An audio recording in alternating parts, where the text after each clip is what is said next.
Back then, a bad month would lose money, a bad month now, we don't make a 7-figure net profit. You don't intentionally do it. Yes, you love your kids and you die for your kids and your family and your wife, but you were subconsciously putting the business first. Ask them if they're a good plumber, they're going to say yes. Are they a good business owner? Most of them will reluctantly say, yeah, I'm okay. But no one actually sits down and says, hey, you need to create a company.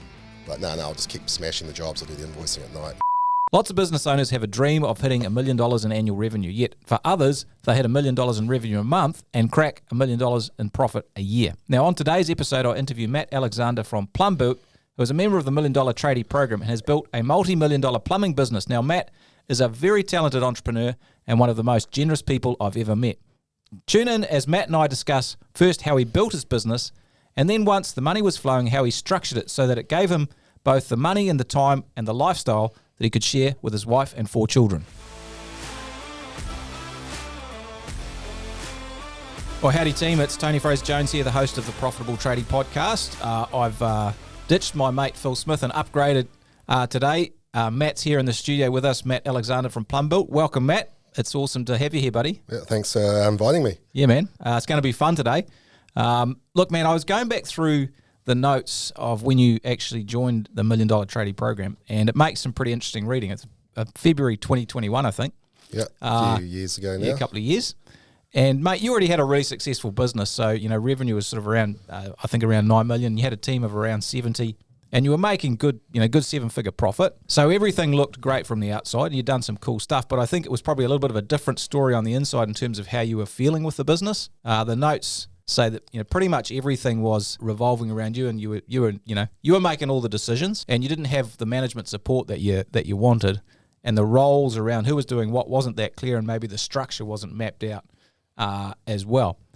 And this was making life really tough for you. Lots of stress, lots of busyness, probably a little bit of anger and frustration, and you were burning out pretty quick. So what I'd love to do to kick off, mate, is can you talk us through why it was important for us to make some changes?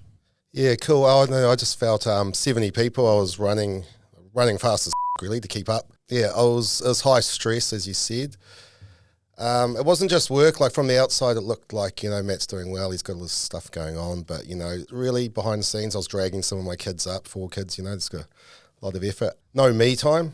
I was just making everyone happy, which was, from the outside again, looked easy. But, yeah, I scaled chaos is what I done. I scaled it to a big scale. And after a little while, the stress, my body actually got high cholesterol. I was kept fit, but it's just stress actually can build cholesterol. Learnt that later. So, yeah, I was wrecking myself. I was on the way to an early grave, and everyone was going to enjoy a big party with all the money I'd made on the way through. So I needed to do something, yeah. Yeah, that's massive, man. And you talk about the stress affecting your health. I've had a similar thing with blood pressure. So I didn't get the cholesterol, I've got the hypertension. Yeah. And it's driven by being on the go and kind of squeezing yourself tight to try and make everything work. So it has a real effect, doesn't it? You don't know it's there until it's there, and you got to do something about it. You can't ignore it anymore. Yeah. And you have 4 kids. So what ages are your kids? 4, 6, 9, and 13. So big spread. 12 years of changing nappies. I've just got out of that, so that was a big success. There's very few people in the world who know what you mean, but I do. Yeah. With 4 kids and a big spread, I think a similar age range, and it is busy, isn't it? Were you as good as I was avoiding changing nappies for 12 years?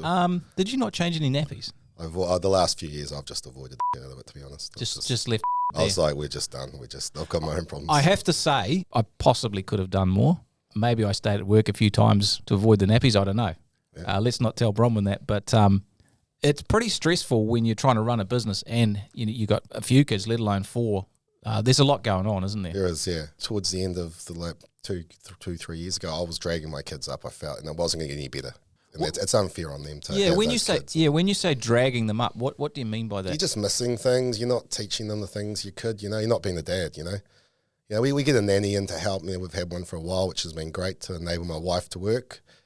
Which is awesome, but they don't do the stuff you do as a dad. And my eldest son, I feel I missed a couple of things with him, building the business. And yes, I provided a great life for him, but I've missed a few steps. So coming to the other ones, and I'm like, I'm patching and rebuilding some of those steps with the eldest son, but I won't miss those other steps again for the youngest ones. Yesterday I was at the 4-year-old's daycare, Father's Day. I was dancing at a disco at 4:30 with a 4-year-old and a whole lot of other dads. We look like a bunch of weirdos, but that's the stuff you miss. That's a great lesson, isn't it? And in some ways, it's awesome that you've had the opportunity to sort of do it again, do a do-over. Yeah, if you have enough kids. That's right. Yeah, well, you're like me, enough kids, so eventually you'll get it right. Crack that formula. Yeah, that's amazing. So, yeah, this stuff does have a massive impact on your ability to be the dad or the husband, etc. that you want, or even the friend you want to be. Yeah, it does, yeah. I felt, I was driven to put the business first, It wasn't, you don't intentionally do it. Yes, you love your kids and you die for your kids and your family and your wife, but you were subconsciously putting the business first and you were scaling it. You're scaling that chaos and you become the yes man to your customers because you need them to be happy to pay the bill to feed the woman 70 mouths looking at you so you can then feed your kids. So, yeah, a bit more control is what was required. Yeah, so let's look at that. So can you tell us how does the business look now? What are the changes that you've seen? About 9 million, and I think with revenue, we've turned it to the same amount of guys. We've turned it up to, I think we almost hit 13 last year, which is quite good for our Auckland branch. Back then, a bad month would lose money, It was always losing money. A bad month now, we don't make a 7-figure net profit. That's become a bad month, which to me is not so bad. Putting those systems in place, putting that structure, everyone talks about systems, but you've got to build them. They don't happen overnight. There's a year, 2, 3, 4 years to build. Oh, yeah. Especially with 70 guys. It takes some work, right? Yeah. What about your role and the roles, the structure and stuff? How has that changed, or how does that look now? Well, at the moment, I've got 5 people that report to me. 3 years ago, I had probably about 50 people reporting to me. So my role's kind of pulled back a bit. I've been able to spend more time working on the business and working on myself. But one thing that you mentioned to me was put your own oxygen mask on first. And that really resonated with me because my oxygen mask wasn't on, everyone else's was on. And so, but putting that on, I've managed to get myself right. And I've said no to those other people. Get away. You can deal with this. And I've just taught a very specific group of people within the company their roles very, very well. And I'll continually nurture them through the company. And they help me do what I do rather than have to fix everything. You have to let shit slide off the cliff to go pick it up. You can't sit at the top of the cliff trying to hold everyone back because you'll kill yourself. You'll go over the cliff. Yeah, and sometimes exceptional people and talented people like yourself can do it for a while. You are being successful and making money, and it can almost be a little bit of an addictive thing because you feel like that's what's made it successful. Yeah. But it's not really what you need to do in the long term, is it? No, it's not scalable.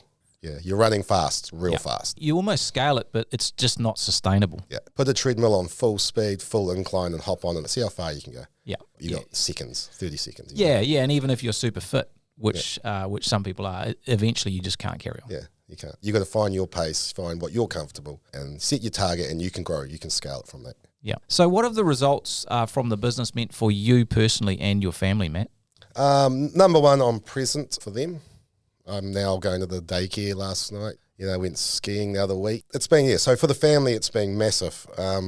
We've owned holiday houses that we haven't had the time to go to because we're making money, we can buy them, but it's just, they just sat empty. One sat empty for 4 months and we never went there just because we're busy. Work all week. I don't have the time to go up there. I've got to do this on Monday. And, so it's giving them the time back, and we've created a lifestyle and a wealth. It's not just a financial wealth, it's a family wealth as well. And there's a lot still to work on. I don't say I'm perfect, like no one's frigging perfect, but I've set the target and I've set the pace. And so I feel that just being able to step back, it's changed everything. I think 2 months ago I took 20 days off work. It was June or July, and we had one of our record months. We signed some big jobs. No one quit. There was no fires that I know about. Great. It was. I think we were together in the Gold Coast. Yeah. It was fun. I ran a marathon, trained for a marathon. Crazy, man. Then I came back and spent a week with my kids down in Queenstown. And then we caught up after that and looked at the numbers, and we'd made 1.3 something turnover for the month. It's killer. That's it. Yeah. Hit targets and work out what's gone right that month and try and do it again next month. Replicate it. So, like I thought today, it'd be fun to sort of drill into 2 conversations. The first is, how do you actually grow a business from the ground up and grow a substantial business? And I think that will be super interesting for the listeners. And then second, we can dig into how you've structured the business once it was a substantial business, so it's actually fun and easier to own and more fun to own for you. And like you said, like everything's not perfect, and newsflash in business, there's always stuff to do. That's fine, but there's some great lessons here. So I think the first thing is, what do you think has enabled you to grow a substantial business when lots of tradespeople, they struggle to even hit $1 million in revenue? So what do you think it is that allowed you to do that? I think first you have to want it. Like, you can't just go and accept it and think it's going to happen. You have to really want it, and it's going to be tough. So I was thinking of a rugby league story back in the day when I was at a really, really high rugby league level in Auckland. President's grade? Pretty much. But we used to go out South Auckland and play, the big South Auckland teams. These some big island boys, and you'd be running into the line, bang, bone-rattling tackles every time, Every time you couldn't go, first 3 tackles rugby league straight up the guts. You have to go. You just got to take it. You can go slow or fast, doesn't matter. You've got to go. Every time you got smashed, it would hurt, And there's to me, I was like, there's 3 options to do. I could quit. That's one option. I could maybe go play touch football and soccer, which I do now because I'm friggin' old. Or number 3, I was like, we could learn to punch for these big boys, I chose number 3. I went and got fit. I learnt the game. I got the skills. And then we carried on the season. We done all right in the season. I think we got 4th in Auckland or something. But I remember in one game we were out there running into these guys. After about 60 minutes, we broke them. Their fitness was gone. We'd beaten them. I just remember, if you want to do it, you got to jump in. There was no fear. You yourself, but you jump in with no fear. You got to learn fast. If you want to punch for the big boys, learn what they're doing. Get good at what you do. If you see someone do something, you're like, well, why can't I do it like that? I'm a plumber. He's a plumber. What's he done different that I haven't done? So I think that's what will enable you to get to grow a bigger business. Everyone's faking it at the start. If you go back and look at your first podcast, it'd be horrible. It's awkward. We'll watch it after this. That's right. We'll go watch it after this. But everyone was faking it at some point in time. So, it's just, you kind of fake it till you make it. And I've been a firm advocate of that saying, but you've got to back it up. You've got to get good.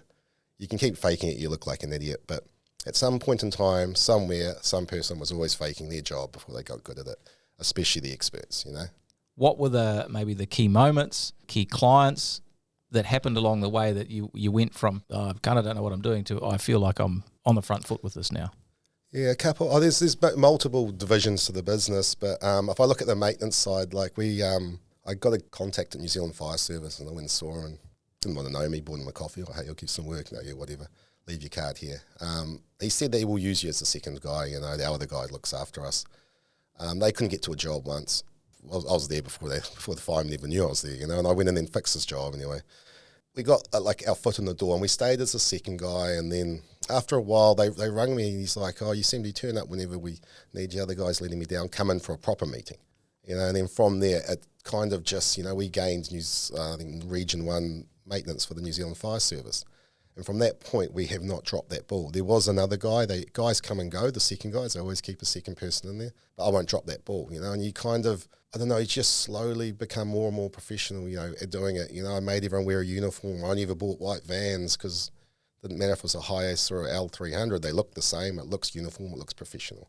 If I look back and now, I was like, some of our stuff was so faked, how professional I thought we looked, but hey, we slowly built it and built and built on that. Now you look at us, I'm surprised it came from my idea, it's like, you're just an idiot that got told to leave school at 17 to be a plumber.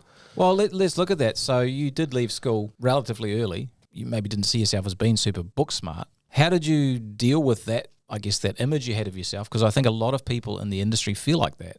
They almost feel a little bit like they're maybe not good enough or don't have the smarts. How have you dealt with that? I think if you look at tradesmen, if I could walk to any plumber in the country or around the world, that's probably watch this, ask them if they're a good plumber, they're going to say, yes, I'm a good plumber, I'm a good sparky, I'm a good tradesman. If you go and ask any of those same people, those business owners, are they a good business owner? Most of them will reluctantly say, yeah, I'm okay. We learn how to be good tradesmen through the schools, through our skill sets as well, our mind, but no one actually sits down and, says, hey, how you got 3 or 4 or 5 plumbers? You need to create a company.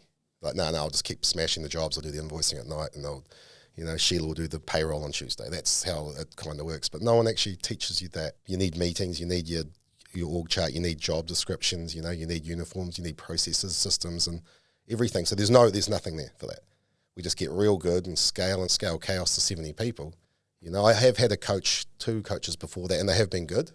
got the ball rolling with a lot of our stuff. But the difference, I think, between them and where I came to Profitable Tradie was that you got someone like yourself and Phil being like, hey, just do it. If you don't want to do it, just leave. You're like, oh, I don't want to leave them. The accountability's there. You're getting your ass kicked. Before, I'd just pay the guy and then I'd kick his ass, and then I got sick of listening to him. He's probably going to listen to this, but I'd send him off to the girls in the office. Great guy, done a great job. But the difference was that now my ass is getting kicked, and if I don't want to be here, just leave. And that's a big thing when someone says, get out. You're not part of this course. You're not complying with what. Yeah, I mean, that's huge. Got to say, I enjoy a good ass kicking. Yeah. Yeah, makes me feel like I've done my job. Yeah. Happy days. Must get it at home, eh? Yeah. Well, yeah. I know he's kicking asses at home. It ain't me. But anyway, so if we switch that around a bit, you've seen lots of young plumbers and smaller businesses, and you have a few partnerships as well that you run in different areas. What do you think are the mistakes that the guys who are thinking of growing or trying to grow, what do you think are the mistakes that they're making? That you can see that maybe you made some of them or you didn't make them, because you must have a pretty good idea on that.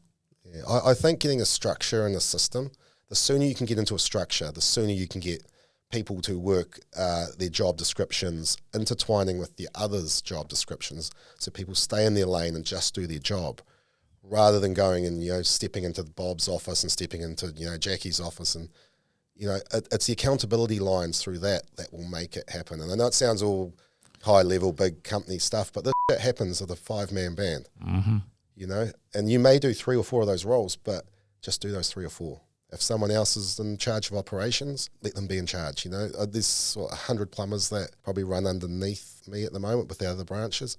I could probably name 2 sites that I know where those plumbers are. That's it, as long as they're performing. This is the conversation that I think we have as coaches. We've other people who have big businesses like yourself in the program, and a smaller business owner is struggling with letting go of stuff or letting someone else do it. Maybe it's invoicing, for example, and it's like, well, do you think Matt or Graydon or someone else like that, do you think they're doing the invoicing for their 80, 90 staff and stuff?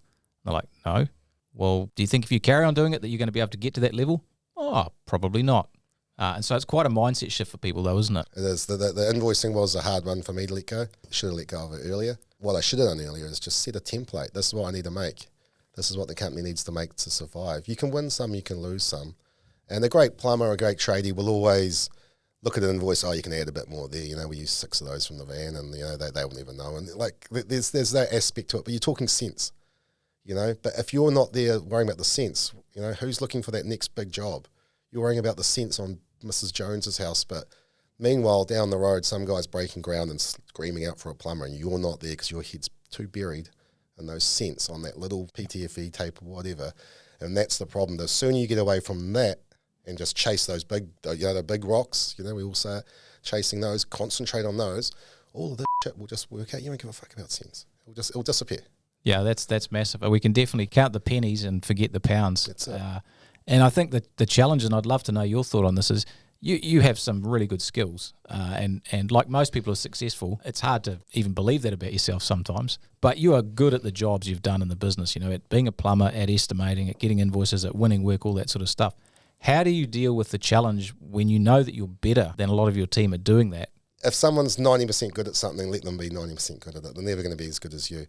Estimating, I can't barely use ground plan. There's a girl in our office, 27 years old. She'll carve me up all day on all those systems, but I can throw a number like an old clonk head at a job, and I'm normally pretty close, but forget about that. You can't do everything. You have to let that stuff go. Measuring, sending invoices, accounts. You have to get your head out of that. What are you good at? My role, I'm good at getting work. That's what I believe, and I'll never stop doing that. And if I stop doing it, I think we may shrink, we may not, if I could teach someone else to do it. But that's all I want to do. That's the next thing I'm going to kick your ass about. But, anyway, that's another story. So I think, Matt, there's some things that you do better than most, and I'd love to dig into those. One of those is the fact that lots of businesses have, good periods of revenue and profit. So they might have several months of good, then have a couple of months that are rubbish. And so they often give back all the gains that they've made, with the bad months, just sucking the profit from the good months. So something that's impressed me over the last 18 months, when we sit in our squad and we look at the numbers, is you become really good at maintaining consistent revenue and profitability across the entire year. So what do you do to make this happen, to get that consistent revenue and profitability? So there's a couple of aspects to being consistent. So and yearly consistent, we all have those waves up and down. Yeah. My wave, and most are around Christmas. Between February and December, or end of November, it's easy. I just give my guys monthly targets. You hit those targets, that's what you got. If you got 20 plumbers, you're going to turn over 400 grand, give or take. That's your target. We look at the GP. It's roughly right. Maybe more finishing fixtures, bigger orders, but that's kind of how we can consistently get it. You can only get so much out of one person. Come closer to Christmas, everyone shuts down for Christmas. Everyone's like, I want to go sit on the beach and turn my phone off. I had the busiest year of my life and made heaps of money. And that's great, and we all want to do that. But you know what's worse than sitting on the beach at Christmas relaxing because you've had a hard year? It's coming to February and trying to pay your tax and your accounts and everything else, and you got no friggin' money because you didn't work over Christmas.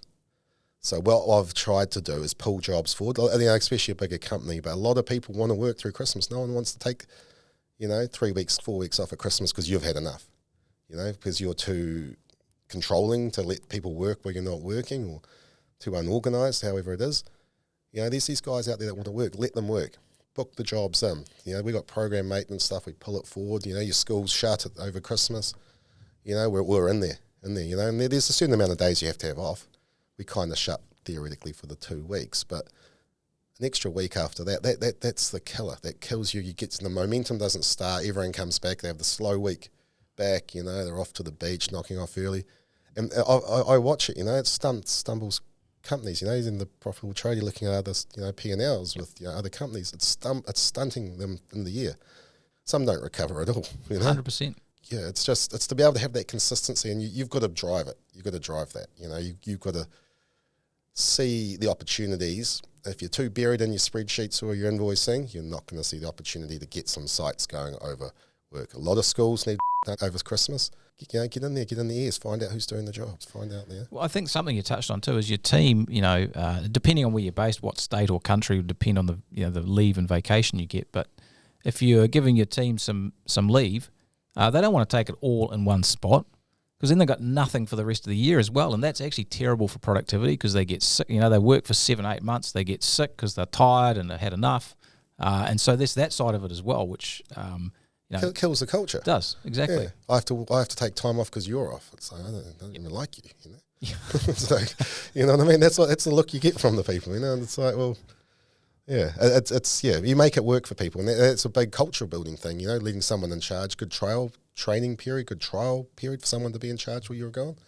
Let go of it. Yeah. See what happens. Yeah. Well, let's dig into culture and team, because that's something I love about what you do. And obviously, to grow a bigger business requires a bunch of employees. It requires you actually being able to recruit and hire. Probably just as importantly, maybe more importantly, to keep them. There's nothing worse than having to replace people that have left because you're sort of standing still. So what do you do that you think works really well to attract and retain good people that you think other businesses just haven't quite figured out yet? We've been massive on our gateway programs for 4 or 5 years now, so we're seeing the fruits of our labour now. We've got qualified guys that, built into our culture, built our way. So gateway depends on where you are, but that's basically where you go to the schools and you take, potential guys who from school, and they have a program through the school to start them getting exposed to the business, and you can see who's good and who's got the right stuff, and then pick them up. Yeah, we find the fit. Yep. For free. Yep. We get it's free labour. If they just want to get out of school, we've got holes you can dig for free, and or if you're good and you want to get involved, we've got people watching you, asking you the questions, nurturing you along that year, and then you come to the end of the year, we sit in a room with with our managers and supervisors, but you pick those people, and so you hand nurture them. That's what we draw our staff in with, the majority. Once they're in, we provide a company gym. We've got a company bar, which gets overused a bit sometimes. We even have for our Brazilian contingent guys, we set up a Brazilian Jiu-Jitsu club, which has now become a business to one of our staff members who also attracts, like people come to us because they want to join his thing, and it's not written down they have to, but they want to. They want to be part of it, and this is what holds these people here. This is what stops them getting another $4 or $2 or $5 pay offer from somewhere else. That's what stops there. That's what holds them to us. What makes them grow with us for long term is us providing them a career path. So we give them a pathway for their careers. They can start a branch. We're growing throughout the country slowly. They can be an ops manager. We've just put another line into our org chart, aiming for 100 staff org chart, which is a division manager. So there's a whole lot of guys that are up there, and we can, it comes with a big pay rise, big responsibility. You get the new Hilux or whatever you want, but and it's providing that pathway for them.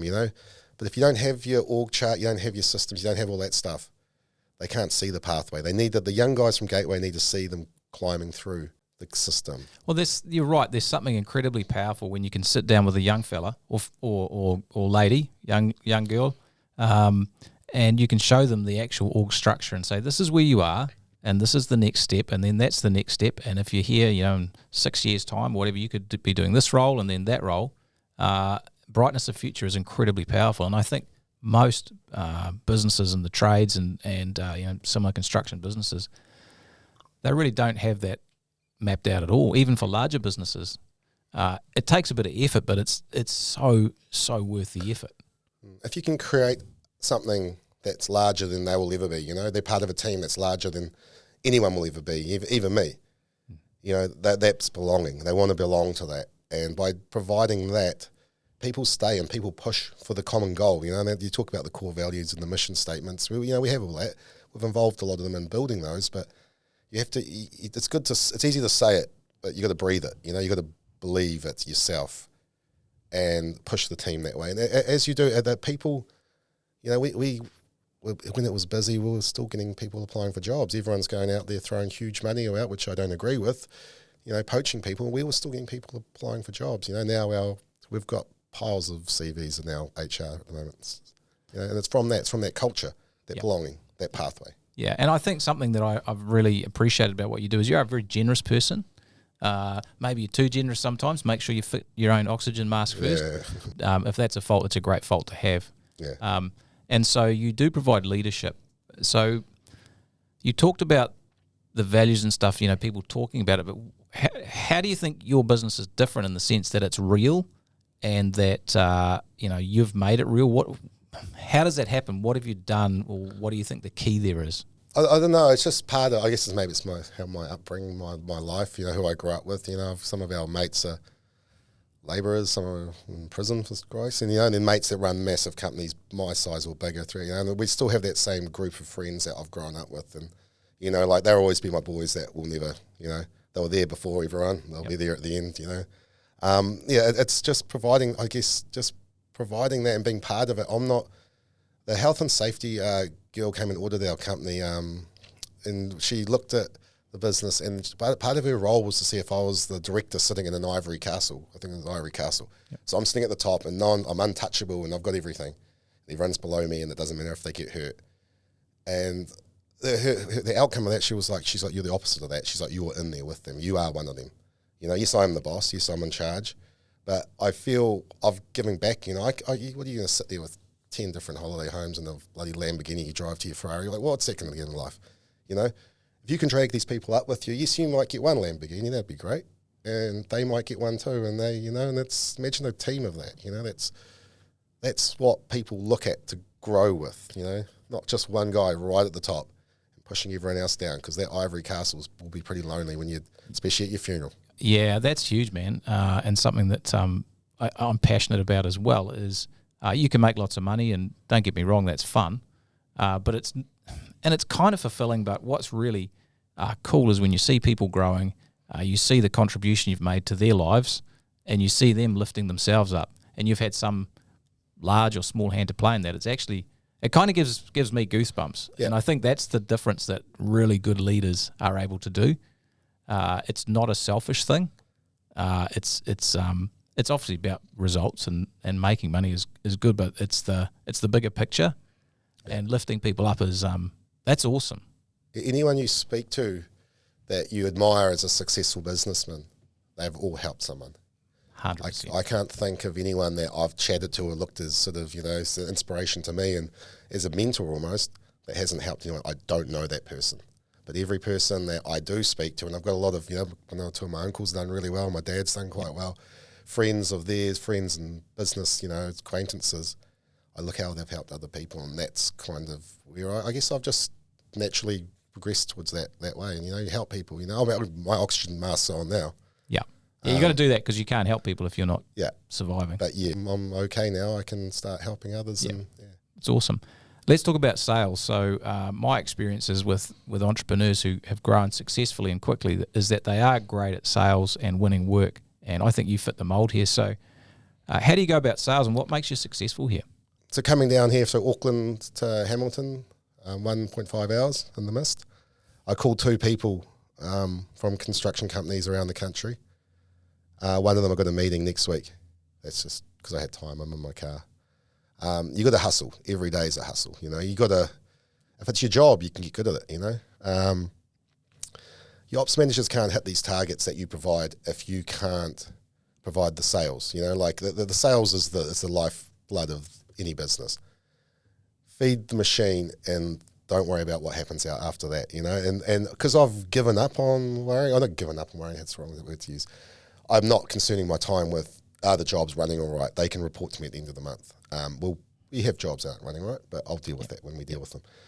But it's about having that time to be able to chase it. And, like I across the road, Kaingaora, there's an office right there. If I need work, I just walk right in there and ask them what builders are doing what in this area. And, but I guess you got to be brave enough. You got to have good chat. That's pretty good. Like you can't, walk in and be a bit of a dolt. Few beers, a couple of big nights out. That's gone a long way with a lot of people. And just the coffee. Our first customer in Plumbuilt, Nona Henson and Edgar Henson, who sadly passed a few months ago. But she was our first customer. We still look after her properties today. She has about 120 rentals she oversees as a property manager. Mm-hmm. Loveliest lady. She's part of our family. Like that's. She's my brother goes and stays up on the farm and they shoot deer and whatever. That's all good grabbing all these customers in, but look after what you got, I don't speak to Nona too much lately, but she's been to one of our maintenance manager, but like that just shows what, if you can keep your first customer and you can check your second customer, what's the best testament to how good you are is that your first customer still uses you 15 years later. Yeah, that's awesome. And I love what you're saying there about sales is actually, it's a way of life. It's a mindset, and it's actually being open to opportunity wherever it is, and being willing to actually just pick up the phone or just do that little uncomfortable thing.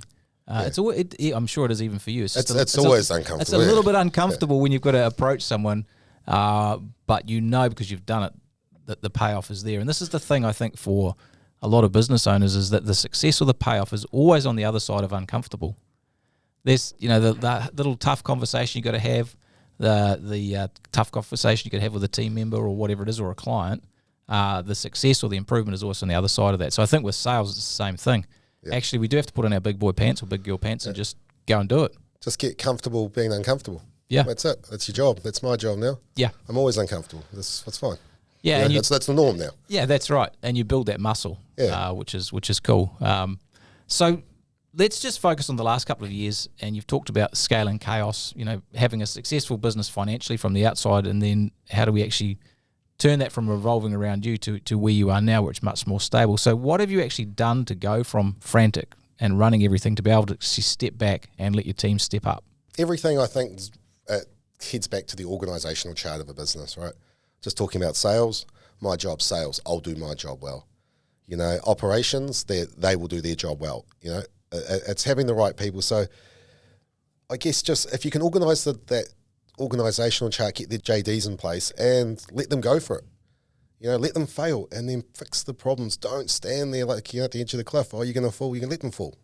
And pick them up. As long as it's not a big fall, they'll survive, broken leg, whatever. But it's not about micromanaging everyone all the time. And there's a lot of good people in our company. Our office manager, I think she's 27, 28 years old. She's quick. She's faster than me, and she's helping me build these systems and stuff. And I sit there and give her my ideas, but I just send her in the direction, get the hell out of her way and let her do it, and that is what you have to do, because I can sit there and micromanage her, but I'm just going to slow her down. And to be honest, she'll probably just bugger off and do it for the next person if you can't provide that pathway, but let them go for it, and I guess that's just to step back and let them go, and then you correct them, but you can't be there to micromanage at all, the JDs, the the targets every month. If the guys don't hit the targets, we let them 2 months. Everything works in cycles. 1 month good, 2 month good, third month bad.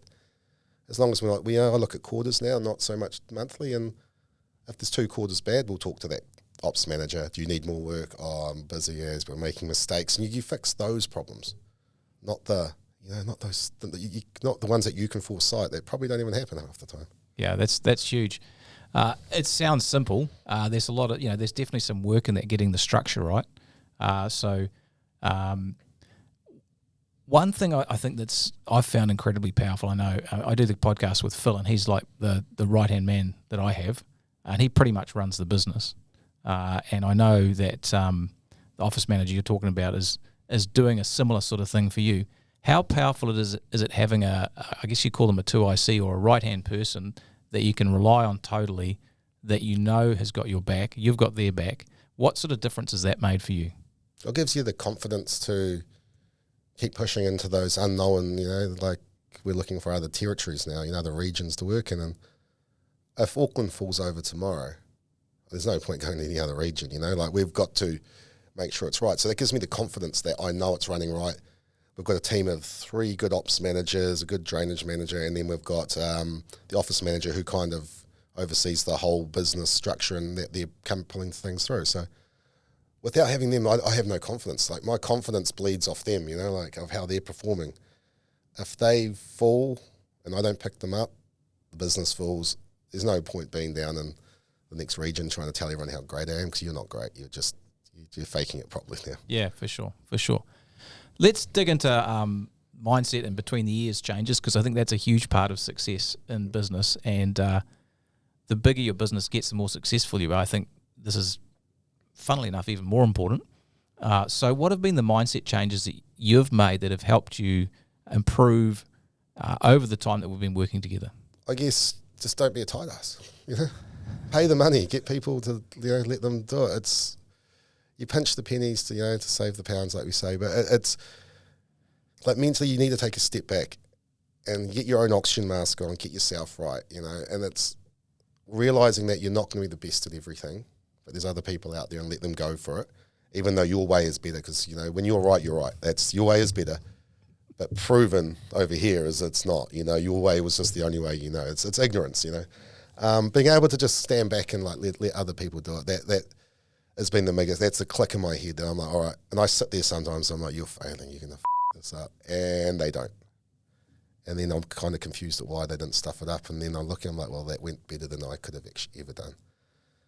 And then you're just glad you keep quiet, because you're like, I would look like a have that conversation internally. I guess that's what I'm trying to say. Like you can, letting things go, let it go, but be good at what you can do. Your role. Find your role. My role is to organise the structure, which I use my sort of office manager to do, and it's a feed work and make sure the ops managers are performing the work right. I don't have to worry about them. All of them are better than me on the tools, these days. Yeah. You're getting a little bit flabby with the old tools muscles. Oh, right, yeah, geez, yeah. You're never as good as you used to. That's right.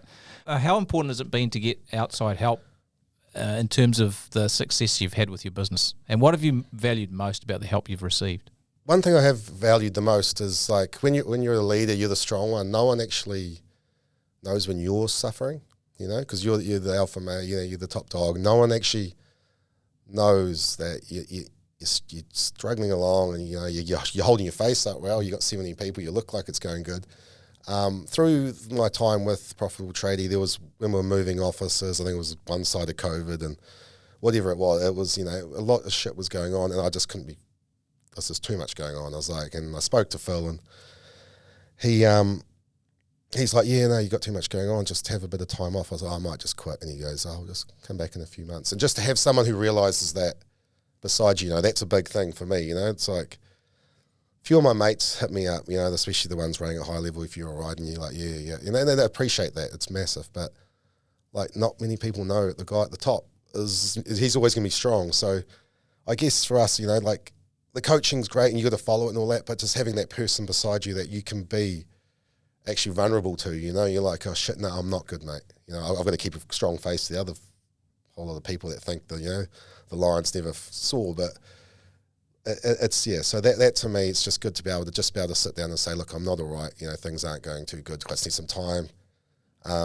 And yeah, that's huge to me. But it's also, up to probably when I started, with this group, and I haven't been open to that. I've always just bottled it down. Yeah, you'll get through, mate. You'll be sweet. And that's a male thing to do. Now I'm a bit more open to be like, no, I'm not going good. And having those open conversations too. I mean, that just with yourself and with your staff and your mates and your coach, it changes things. And I think the thing that's exciting for me is for you and your business ventures, the best is actually yet to come, which is cool. And so I think the projects you work on in the future will be even more exciting. So that's, I think, definitely something to look forward to. I know you've got a lot of plans and a lot of ideas, and my hope for you is that it's fun and it gives you a lot of life and joy. I think that's the key thing when you get to a certain level. The money's sort of taken care of. But it's about how can I make an impact on the world, how can I enjoy it, and how can I create a life that I love as well. And I think you've got a massive opportunity to keep doing that. Thank you, yeah. That's what I can see now is helping or growing other people more than it's growing me, which is massive change. I would have never thought that 2 years ago. Let's just get this business right. No one has fun sitting on the beach on holiday. That's that's fun for a week, Well, that's right. You need purpose. Yeah. And I think we've talked about that in the squads a few times. What's the purpose? Because making another $1 million a year is kind of nice. It's a scorecard, but it's not going to really fulfill your life's purpose. No. One turns to two turns to three, and there's always more. Yeah, the ivory castle slowly gets built. That's right. Another Lamborghini's in the driveway. That's right. Yeah. We should definitely go racing. That sounds fun. That sounds like fun. Yeah. But man, it's been cool to hang out today. I really appreciate your words of wisdom. There's some gold in here for people to listen to. So keep up the good work, mate. Cool. Thanks for having me along.